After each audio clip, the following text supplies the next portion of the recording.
Welcome, everybody. It's time again for another episode of Sales Pipeline Radio. So grab your boards. We're going to swim out into the ocean and try and catch a wave. One of those sales pipelines starting to curl up over the horizon with our with our resident surfer himself, Robert. Hey, Robert. Welcome back. Hey, how are you? I'm good. Good to be here. I don't know if anybody gets these surfer analogies but me, but I'm in Southern California. A sales pipeline just seems like the big pipeline that I'm always trying to catch when I'm surfing out there. Yeah, it can be as that as well. All right.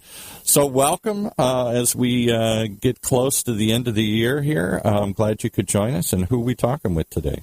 Yeah, so we've got a good conversation ready to go here with Guy. I'm going to maybe hack the last name here, so I'm sure he'll correct me. Wismantle from Marchex. That's right, Wismantle. Did it? Good. All right. So appreciate the words of encouragement there. Yeah, we're going to be talking about it's kind of a cool topic today, right? It's sort of about the offline engagement channel, if you will, right? We do a lot these days in terms of digital and online and ads and consumption. And this is about sort of going old school and getting back to kind of actually talking to each other. So I'm looking forward to that conversation. Guy and team have done a bit of research in this with Forrester that will highlight a lot of the conversation today as well. And always good to be here. Matt is off building sales pipelines somewhere in the world, and so I have been have commandeered the microphone for today. So look forward to the conversation. Yeah. So Guy, hey, thanks so much for making the time today. Hopefully we've got the audio connection as we need here. Yeah, really excited to be with you, Robert. Thanks for having me, and I'm looking forward to doing some surfing myself with you on the call today. It'll be fun. Well, cool. Well, yeah. Well, so let's just make this super conversational. I've got a handful of questions here. I've gone through the research report as well. You can add some additional details about that and where folks can get that. But kind of curious if you want to just sort of kick us off here a little bit about kind of you and your background and what you do there at Marchex. Sure, happy to. So. I'm a kind of a two-career marketer. I started off actually with a financial background. Don't admit it often, but have my CPA and was kind of started off down the financial track, and then really kind of came to the proverbial fork in the road and decided that I really had this passion for marketing that I didn't know how to get into. So used grad school as a way to kind of get into the marketing field, and have kind of grown my career from there. I've taken a lot of, as with most marketers who get to be up at the executive and CMO level, a lot of different zigzags where you spend time in different disciplines. You take assignments on to get new skills and also help your companies. And I'm really fortunate to be working for Marchex here. We're based up here in Seattle. Marchex is a call analytics company, and I lead the marketing team here.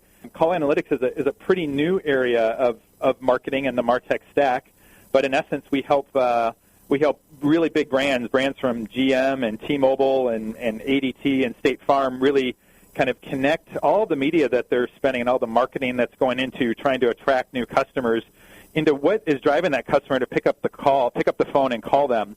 There's tons of verticals and tons of businesses. We're all very familiar. I work within spitting distance of our friends at Amazon here up in Seattle, so we're all familiar with kind of the online shopping cart and buying things online, but there are just tons of businesses and tons of verticals where you don't buy your product through a shopping cart. You go into a store or you make a phone call. And so Marchex is in the business of helping these brands understand and connect their marketing to what drove the person to pick up the call and call that business. Once they kind of get on the phone, help them understand what's happening on that call so they can convert that caller to a customer. And then because we have found, and you mentioned at the top some of the work that's been done with Forrester, that people who call your business are incredibly valuable and important prospective customers. We help these brands kind of go back and find more of those customers just like the ones that call. So it's a really interesting business and a new one that brands are just starting to kind of realize from an offline perspective is a channel that they've got to start paying attention to. Yeah, no, that's great. Thank you for that overview. And again, as I listened to that as well as read through this thing, I think the question that I would ask, right, which I think even folks listening would love to have, is like, how do you get a prospect to call you?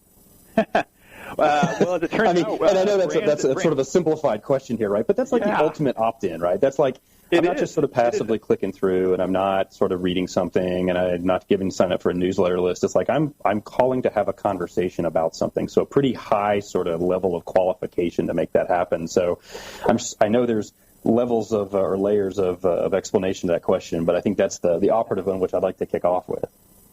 Absolutely. So, we think about, as marketers, and working with sales, we think about the different marketing mix and media mix that we go to try to attract these people to interact with our brands. And that could be everything from print or TV ads to search ads that we're running. And, in these really large brands, you think of someone like a T-Mobile, for instance, they're using lots of different ways to get in touch with us as a prospective customer and user of their phones and buyers of their plans to reach us. And that could be through social, that could be through different display ads, that could be through their website, that could be through commercials that they're running, or searches that we're doing when I'm searching for, a particular phone plan. So marketers today, one of the cool things for all of us is that we've got just this variety of channels that we can, go after prospective customers in. But the key for a lot of these businesses is because we're flooding all these channels and we've got all this marketing out there, the key is to really figure out, where your customer is and how you get them to respond. We know that, if you're taking the action to pick up the phone, or whether it's just, swiping on your phone to kind of click on the phone icon on a search ad, that's a very intentional action. It might not be one that we think a lot about, but it is an intentional action. And marketers, they are really concerned with how do I get you to kind of take that next step, and optimizing that marketing mix for the type of customer they want to draw and the type of reaction they want is really what Marchex is involved with helping our customers do. I see. So this is sort of, kind of play that back a little bit, or maybe editorialize it a little bit as well. This is about sort of choreographing all the different touch points to get to the moment when someone would be inclined to want to make a phone call, and sort of enabling that, right? As opposed to sort of, I'm just going to have a website, I'm going to have a phone number on it, and someone's going to, come in and just give me a call directly. It's much more of a cadenced and sort of integrated flow to getting someone, they give them the information, maybe even go into an online chat of some kind, and then they decide they want to have a conversation. That's right. And it really is around optimizing what channels are working for you, because, with so much scrutiny on marketing budgets and media budgets today, the ability to kind of be super agile as a marketer and understand which channel is actually promoting that conversion or promoting that conversation, or even, that interaction with the potential customer, that's kind of, gold to a marketer today, because they have the ability to kind of, then refocus and do just different testing to kind of optimize that channel and really figure out how to get more people to interact with them. Yeah. Well, so it's interesting, in the sort of topic today was around sort of this notion of kind of offline blind spots. Are you seeing that when you talk to companies or talk to enterprises, that this sort of voice-based channel, sort of like I was telling my youngest daughter, that the phone that she has a really interesting feature that you can actually dial a number and talk directly to a human being, as opposed to just sending text messages and other sorts of things. I mean, is it something that's on the radar screen, or do you find yourselves doing a lot of sort of, I guess advocacy selling, to go back to the way that all this sort of started? Two ways to unpack that, and really interesting analogy you use, because I have the same issue in my household. The funny thing is, the only app that all of us across the globe share on these devices is the phone icon. Everything else is totally customized pretty much, but the phone icon is the one thing that we all have on our phones. And increasingly, phones, much like we've been hearing about email marketing for years and years, that email marketing is going away. Well, there's more emails than ever. There's actually more phone calls than ever as well. Phone calls are increasing exponentially, in large part because we're holding this device in our right hand or left hand. It's very easy to find that icon and hit it, or even more importantly, when you're swiping in a Facebook ad or on a website, a lot of those ads are enabled for you just to click something and then connect with someone inherently. So that the act of doing that is not something we have to advocate. Where I think we are in a earlier stage versus other pieces of marketing technology is in what is possible, and this blind spot that a lot of marketers have for the offline channel. We've spent many years, and I've certainly done it in my role in my companies, and other marketers that I talk to have within an inch of our life, we've optimized the online part of the customer journey, right? So we can cookie everything. We know where people are coming from. We know what they're engaging with. We can retarget them. We can follow them all around. We can do all of those things. But if we're in a business where I can't buy the product online, I need a new set of tires. I want to, buy a phone, so I've got to go into a store, or I'm going to do it over the phone. That kind of is an inflection point for marketers. I'm sure you've had this happen to you, and all of us have, where, we can be on a website, whatever website, and for whatever reason, we leave an item in the shopping cart, or we don't actually even get to the shopping cart, and we go to the website because we want to continue researching, and we're not sure, we get interrupted. Could be any reason. And then we start getting these ads from the company serving us up because they're trying to get us back to, that page to kind of complete the purchase. Well, if I can't do something online, or if I can't complete the purchase, I should say, online, I've got to do something offline. I don't really have a way to know, did that purchase actually happen? If I go in to buy a new set of tires and I keep getting served ads for tires, the marketers just go into the last online place where they saw me, and we do that a lot, where it's like, well, the last touch point I had, the last kind of signal, it's like you get the signal from the probes that are on the the planets, where it's like, we think it's here. This is the last place we saw the customer, but increasingly marketers have got to understand, did that prospect turn into a customer? And that's where the offline part of marketing is increasingly becoming important for the brands that we work with. Great, yeah, it's fascinating. I mean, the online ad retargeting is one of those things. When you've hit a site and you've sort of sprung their trap. And I'm a big fan of the technology because I think contextually it's really impressive. But if I don't complete my transaction online, let's say I do complete that transaction offline, right? I still get pummeled, by this sort of buy stuff, right? Sort of calls to action. That's right. So again, I like the word choreograph, right? Because that's when I think of omnichannel, right? Multi-channel, whatever it is, and you've got all these different tactics and all these different technologies to sort of surround a prospect. Getting that right, especially the more horsepower you apply, becomes increasingly complex, I think. And so I think the cost of doing it poorly is certainly pretty high. So talk to me a little bit about... go ahead. No, if you've got something to add, please do. No, I was just going to say, as a corollary to that, I agree. And, from a marketing to sales standpoint, that's where a lot of the wasted dollars go into. Because if we just keep going back to where we last saw the customer, we keep, pouring our energy into these channels, and they actually aren't the ones that converting, or they converted in a different place. That's lost opportunity from a marketing standpoint and a sales standpoint too. And we see that problem that a lot of marketers and a lot of sales and marketing teams are trying to correct. So I think it's a good call out by you there. Yeah, for sure. And is that so? As you guys kind of come at call analytics broadly, I mean, is that what you're doing on the back end? Is trying to connect all those dots to kind of create this full profile, or like what's the sort of big aha as folks begin to work with you that you normally see? It's a few things. One, by just thinking of calls as a pipe that previously didn't have any water kind of going through it. Once you turn that spigot on, they've got this whole new source of when they're looking at their bid management platforms or their data management platforms, and all of a sudden you see calls coming in and what's happening to those calls and what keywords are driving that call. You've got this level of insight that you didn't, maybe have just when you're thinking about the digital part of your marketing. Because, again, if someone's looking at lots of ads but they are attracted to the ad that you have, and they hit the call button and then they turn into a customer, that is someone that I want to go find more of. And so that's no doubt. Yep. Interesting. Yeah. Yeah, for sure. Well, great. So what we're going to do here is take a quick break. And when we come back, I want to dig into the Forrester report. I've dug through it a little bit on my end, and sort of there's a few interesting data points I'd love to hear a little bit more about. So stay tuned, and we'll be right back after a short message. In a world where the speed of innovation and change in B2B marketing has never been greater, the only thing bigger is the need for clarity, for a blueprint, for a guide to what's really working. And how about a way to apply it specifically today to increase sales pipeline growth, velocity, and most of all, conversion? That's what you'll find in the Modern Marketer's Field Guide. And amazingly, you can download it for free. HeinzMarketing.com, just like it sounds, HeinzMarketing.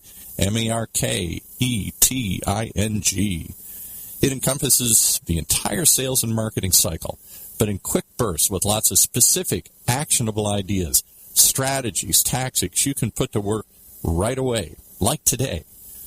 The loaded table of contents helps you narrow in and tackle a problem, and it's something you can come back to over and over again as a reference guide. Why not download your free copy of the Modern Marketer's Field Guide? It's free. HeinzMarketing.com, just like it sounds, HEINZ, marketing.com. All right, let's pick it back up with our pro surfers as they make their way through the sales pipeline. Yeah, no, having a great conversation today. This is Robert Pease in place of, we're trying to do the best to fill Matt Hines' shoes today on Sales Pipeline Radio and having a cool conversation. Guy Weissmantel, I'm going to say I get that right again the second time, from Marchex, talking about the phone of all things. I'll boil it down to that, right? But sort of voice-based interaction, voice-based communication, and sort of enabling that and understanding that whole process. So, guys, we sort of dig into the second part of the conversation today. Talk to me a little bit about the research report that you guys worked with Forrester on, and some of the thinking and sort of key takeaways from that. Yeah, happy to. It was born out of the fact that I would be out on sales calls with our sales teams actually, and they would be talking about how the people that call your business are your most valuable customers, and I heard that just about a half a dozen times, and I finally asked our VP of sales, I'm like, do we actually know that, or do we think that? And he's like, well, I mean, it's kind of self-evident, right? And I was like, well, you know what? I think why don't we go prove that and actually see if that's a right. No one was disagreeing with you, so it must be true. But you wanted to go out and get some good data behind it. We said it. It's our business. We want it to be true, but we wanted to actually see if it was, and so we got in touch with Forrester and just said, look, here's what we want to find out. You guys run the study.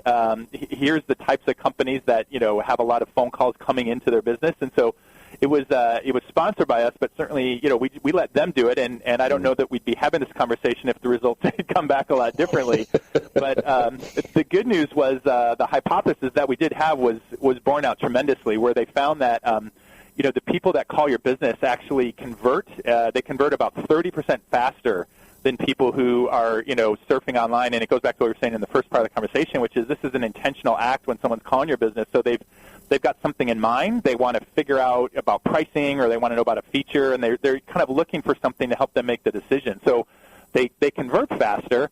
They also spend more, and that makes sense too. If we've ever been on the phone with a salesperson, the ability to kind of upsell or get you into the next package and learn a little bit more about what you're maybe looking for and provide some different options that we've all probably, agreed to. Yeah, you know what? That does sound like a good deal. I will take that bigger package and those bigger things. And so we found that people who are on the phone actually spend more with brands.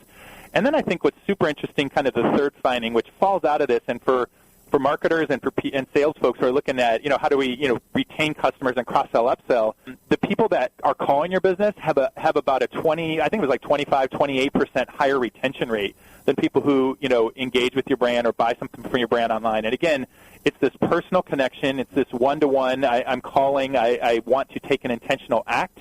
And so you find that the people, again, with a lot of these businesses who rely on phone calls for somewhere between 10, 15% up to 100% of their business, an incredibly important audience for them to try to reach, and then also convert, and then finally retain.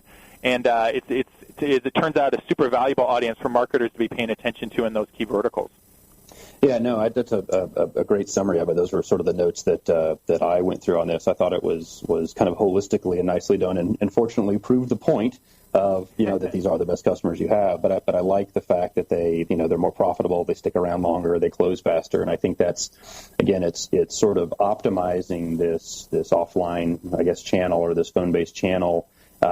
Is sort of an imperative if you're in this, if this is part of your business, if this is how people choose to interact and buy with you, because if you ignore it, it looks like you're ignoring some of your best customers. That's right. If I give you a quick example, we represent and work with a ton of car brands, over about 16 different car brands. We did some research recently because, unless you're buying a Tesla, and maybe even if you're buying a Tesla, you don't buy a car online. You can customize the features you want. You can get, kind of general price of what it might be. But ultimately, you're going to go into the showroom. You're going to test drive the car. You're going to see what models are available. You're going to try to get a deal, right? And so auto dealers are incredibly reliant on people calling the dealership and making an appointment. The people who make an appointment for a dealer convert at a way, way higher rate as opposed to people who just walk in off the street. So we looked at a ton of the auto brands we work with and found that about 20% of the people calling auto dealers are not being, those calls are being not answered or abandoned altogether. People are getting lost in the voicemail, the IVR systems.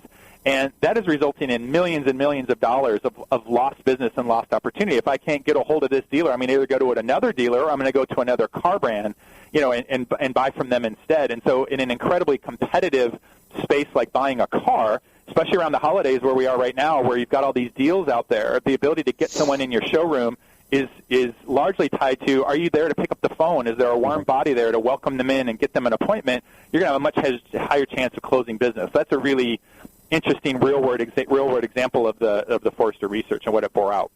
Yeah, no, that's a great point, right? Which is, like, if someone tried to call your company, who would they talk to, right? And so, we've over the years now, we've built, high performance outbound inside sales teams, right? And we do a lot of different things. But if someone calls the main number, right, like, how does that get routed? Who speaks to that person? Do they go to a salesperson, or are they going to someone that's more sort of, further qualification? I assume in that there's a lot of complexity there based on the type of business, but your example of the dealership is spot on, which is if you've consumed all this content online and you actually just want to ask somebody a question, enabling that process seems like sort of the entry level if you want to really optimize this offline sort of phone based channel, I guess. Yeah, and I think going forward too, what's super interesting to us is how you think about phones, but you think about voice, and with the advent and the rise of all of the digital assistants and the things like the Echo and Siri and Google and Microsoft, you've got all the kind of the in-home kind of assistants that you have. You have chatbots that are coming.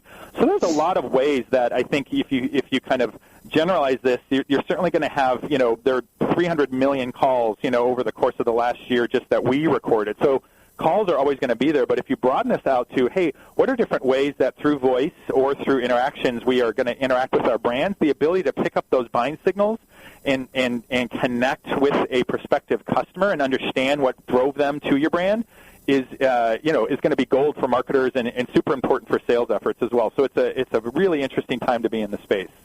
Yeah, no doubt, right? And even as I was going through, again, back to the report, I like data. I'm like you. I started life kind of on the financial side before I got into marketing, so I'm sort of a spreadsheet anchored marketer as well. But there's one here around think of the ads you serve to customers. What actions do these ads prompt consumers to perform? And 56% of those were to initiate a phone call, right? And it says like 62% here for email address, whatever. But I mean, is this literally that if we're just not asking? Like if we ask someone, if the call to action was more regularly and routinely talk to us, like would we get more sort of this inbound, this sort of nirvana of deal origination, right? This inbound self-qualified prospect.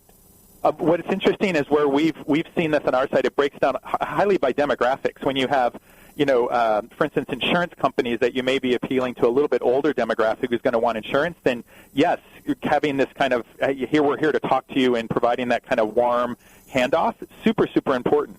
When you get into the millennials and some of the Gen Y, Gen Z even that's coming up behind them, it's far less around, and we all have the kind of stereotype of people just looking on their phones and kids don't want to talk to each other. But what we've actually found, and just kind of we've dug into that as well, is it's not that they don't want to talk, they just need a frictionless way to know how they can communicate when they want to. And so it could be as easy as, again, providing the phone icon in the ad that you're serving up to them, or an easy-to-remember 800 number, or, something that they can interact with in real time in the Facebook ad that they're looking at while they're in line at the coffee shop. So there's different ways, I think, to kind of provide that engagement as marketers and to further the sales pipeline that you start to break down not as much maybe by the industries, although it is by that a bit, but it's a little bit more generational how you appeal to different demographics that your product is appealing to. Well, great. I think this has been awesome. Time went really fast on us. Guy, tell us a little bit, where can folks find this report, and then we'll wrap up here. Yeah, we'd love for you to take a look at it and see if there's anything interesting that applies to your business. It's if you visit us at www.marchex.com, you can download the report right from the front page of the website. So take a look there and try to learn a little bit about how offline channels can help your business as well. We'd love to talk to you. Thanks for having me today. It was really great and really fun. Yeah, no, I've enjoyed it as well, and thanks so much for making the time. And with that, I think we will return to the waves.